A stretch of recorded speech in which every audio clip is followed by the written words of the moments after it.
Back here on HQ on draft day, the running back room filled with some talented players. Don't ask Pete Prisco about their worth, though. And Damien Harris, who's joining me shortly, cover your ears, because, you know, he just believes backs are a dime a dozen. We all know that's not true. A weapon is a weapon. NFL teams need these backs to find success. So let's break down some of the top rushers in this year's draft. I mentioned it. Damien Harris joining us now, our resident back on HQ. Let's talk about the running backs going into this year's draft. We cannot have this conversation without talking about Ashton Jeanty first. Tell me if you've heard this before, okay? Jeanty finished 2024 with the second most rush yards in a season in FBS history. Yeah, you know, I think I heard it just as much as I heard the talk about, well, he's this close to the record. He only needs this many more yards. Like, the talk about Ashton Jeanty has been, it's been loud, it's been a lot, but it's very deserved because this guy is absolutely electric. He is must-see TV. Go ahead and throw the tape on because it's time to check out what this guy can do. First and foremost, the guy has a great build. I mean, he's compact, he's dense, he's got incredible lower body strength, great core strength, even great upper body strength. One thing about Ashton Jeanty that I really love for being somebody that's so elusive and so great at breaking tackles is he still has every single tool in the toolbox. He can run through you, he can run past you, he's got a violent stiff arm, and he can take away from you if he's got a step. He's nearly impossible to tackle. That's his superpower. That's what we all know, right? Those are all of the pros. Now, my last point about him being nearly impossible to tackle, that's going to lead me to my first con about Ashton Jeanty. The first con that I have with him is, number one, he doesn't know when the journey is over, which means he doesn't know when to go down. Yeah. Now, as a running back, that's a very hard thing to understand and distinguish because when you're so great at breaking tackles like Ashton Jeanty is, you just want to keep running through people's faces. But that creates an opportunity for more guys to tackle you, one that puts more wear and tear on your body, and most importantly, that gives more people an opportunity to take the ball away from you. Punch outs, strip outs, things of that nature. When you get to the NFL, I learned this from Bill Belichick. This is what defensive players are taught with big, strong backs that are hard to tackle. Hold them up, second, third guy in, come strip the ball. Come punch at the ball. One guy hold him up, second and third guy, you're punching at the ball, and then fourth guy go in and get his legs. Now, the next con for Ashton Jeanty. Now, personally, I didn't have a problem with this all season, but I know that since we're evaluating him compared to players in the NFL, we have to take this into consideration. His level of competition that he competed against, that's going to be a huge question mark for a lot of people until we see what he does at the next level. And what I will say is, whenever he played against Penn State, which was much better competition, a lot closer to what he's going to see in the NFL, he had 2 fumbles. So now the ball security issues start to come into play when you're playing better competition. But at the end of the day, Ashton Jeanty is a special player. He's a very special back. He is definitely worthy of, you know, the top 10, potentially top 5. We'll see what the Jacksonville Jaguars do. He's worthy of that talk because he is a once in, I don't want to say a generation because we've had a lot of great backs in this generation, but he's a once in every few years talent, and he's going to show that at the next level. The Mountain West Conference a little bit different, and not to downplay the talent that is there than the NFL. I mean, that's safe to say with any conference that's out there in college, the level of play just is the best. Well, absolutely. And when you taking it to the conversation about the guys in the NFL, they tackle better. They fill the gaps better. They fill holes better. You know, DBs like to tackle just a little bit more. They're faster. So again, the level of competition definitely will be different from him, but I don't expect it to hinder him and his adjustment and transition to the NFL. He is a fun player to watch, that's for sure. So fun. All right, next up we're looking at Omarion Hampton out of North Carolina, the only player in FBS, I can talk, with 1,500 plus rush yards, 15 rush touchdowns in each of the past 2 seasons. I mean, breaking tackles, breaking away from defenders. What do you like about his game? Well, I love everything about his game, I'll be honest with you. And I know Bill Belichick is wishing he had Omarion Hampton for a season. But the first thing I want to point out about him is, first of all, he's got a humongous frame. He's 6 foot, 220 pounds, and he's got a rare combination of size, speed, and quickness for somebody that's that big.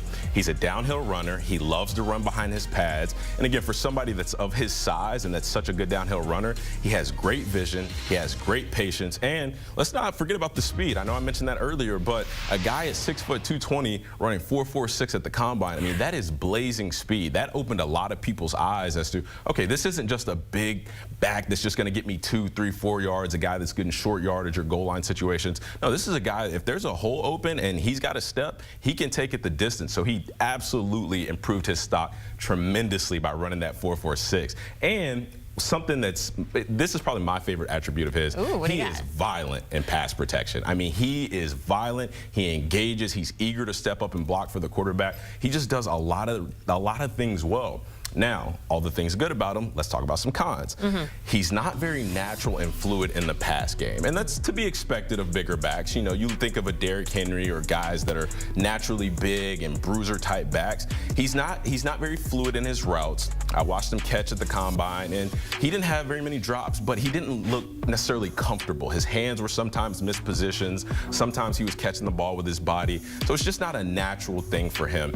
And then again, with being such a big back that's, you know, very straight line, very downhill and behind his pads, he lacks the ability to change direction and make those lateral cuts. And when you talk about the NFL, again, these guys, the holes open and close a lot faster. There's usually an extra guy in the box, especially with a big back like Omarion Hampton. You're going to have to make those lateral cuts. You're going to have to navigate through the teeth of the defense. So I think that that's something that he can improve on as well. It's just working on his lateral agility, being able to make those cuts, make them smoothly. That way, once you get to the second level, then you can hit that next gear, try to go hit your head on the goalpost. I always wonder if there's a little thought in his mind, hey, maybe I need to stay back at North Carolina for another year. I'm sure it was an interesting thought. There. I know. Well, you know, when you talk about, you know, you can have this conversation for quarterbacks and other players when you talk about NIL, coming back, getting more money than you could potentially get if you're second-round pick or a third-round pick. But if you're a projected first-rounder as a running back, you got to get out of there. You got to get out. Get out and go. All right. That brings us to our next guy. We got Iowa's Kaleb Johnson,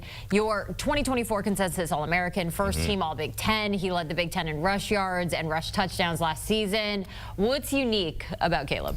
He is very decisive. And I said this to one of our producers this morning. I think that Kaleb Johnson is the best inside zone runner out of all the running backs in this draft class. So you've got your lineman double teaming a down lineman, working up to a linebacker. And usually when you have those inside zone runs, there's a flow and you have to follow that flow, but there gets to a point where you got to stick your foot in the ground, get north and south, and go run through some arm tackles. That's exactly what Kaleb Johnson is. He doesn't dance. He runs north and south. You don't see him running towards the sideline a lot. I remember Bill Belichick used to pull out a road map sometimes for running backs who would be running towards the sideline. Where you running going, laterally. buddy? Like, listen, the end zone is this way.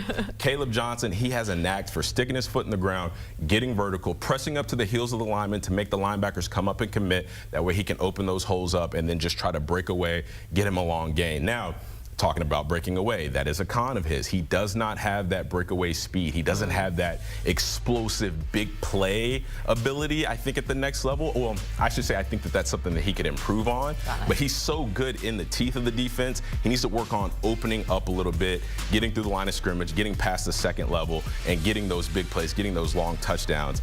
He's not a super twitchy guy. He's not very agile. Again, kind of similar to Omarion Hampton. They're both bigger backs, same size, around 6'2", 220. That's something else I think he can work on. His elusiveness, making those cuts at the line of scrimmage, those lateral cuts. Not just those, okay, put your foot in the ground and get vertical, but sometimes you got to go from front side B gap to backside D gap, and that's a big jump cut. That's a big maneuver that you've got to make. And if you're not used to having to do that in college, like, that's definitely something that he needs to work on. And you know, once he gets to whatever program he's going to be at, once he gets with the strength and conditioning staff, he needs to work on being more agile.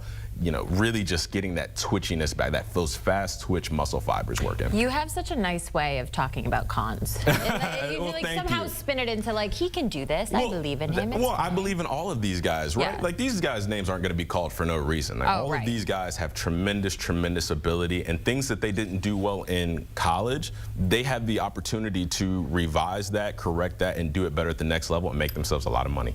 So that leads us to our next guy, Quinshon Judkins. My favorite. He is just one of the best. The best of the best. The man is not afraid of contact. He had the third most rush yards since 2022. The only player with 15+ touchdowns in each of the past 3 seasons.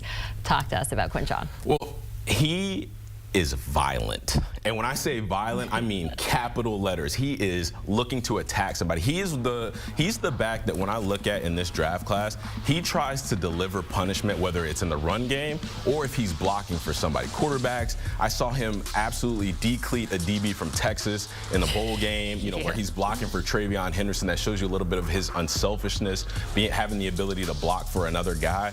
But this guy, in totality, he's just incredibly explosive. He's got great lower body explosiveness. That'll make him great in goal line situations and short yardage situations. And he has the tools to be an every down back. He's fluid in space. He can catch the ball out of the backfield. Like I said, he can block and pass pro. So this is a guy that's looking to be a 3-down back at the next level. And I think that that's what he's going to be.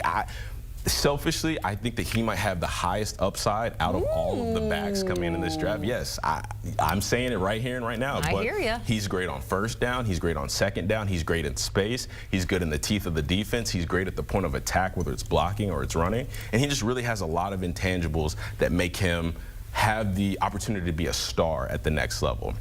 Now, I heard you say favorite, too. Are you going with it?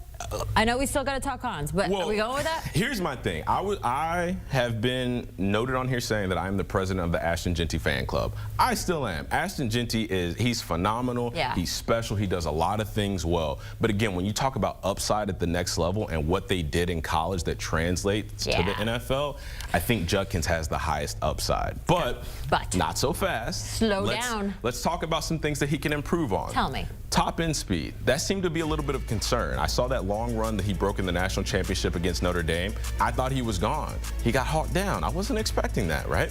And another thing, I feel like when he transferred from Ole Miss to Ohio State, it's almost like he lost a step. A little bit of twitch, a little bit of that top end speed. And when I look at him, he looks different from when he was at Ole Miss. He's much more rocked up now. He's got the muscles. He's got the build. It looks like he put on a couple extra pounds of muscle.